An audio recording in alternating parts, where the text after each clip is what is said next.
Okay, I've stopped the car and now the ringing is stopped. How ridiculous is that, that I would have to drive for 20 minutes and find a spot to pull over while listening to the car ringing when nothing is there? Something has got to be figured out, because that is a glitch that cannot happen. What if I were on the highway and couldn't pull over, and for the next 2 hours I had to be listening to the car ring instead of something else? The other issue that I have so far with this car is that anytime that someone is unbuckled, I don't know if it will do it now because I'm not driving, but basically it begins to beep very loudly. It starts as a small beep and then it gets louder, and it beeps so loud, making you buckle your seatbelt, which is great. We want to all be buckled while we drive.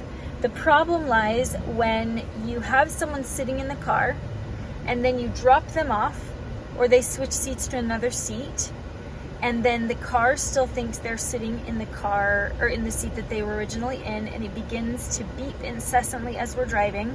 This happened the other day. It's happened multiple times, but the other day I let it go. It's an ear-piercing beep that it does.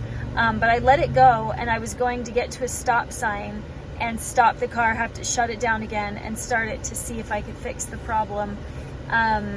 But it finally figured it out. But it was probably 5 minutes that it was going, telling me that someone was unbuckled when there was actually no one in that seat at all because the person left the vehicle.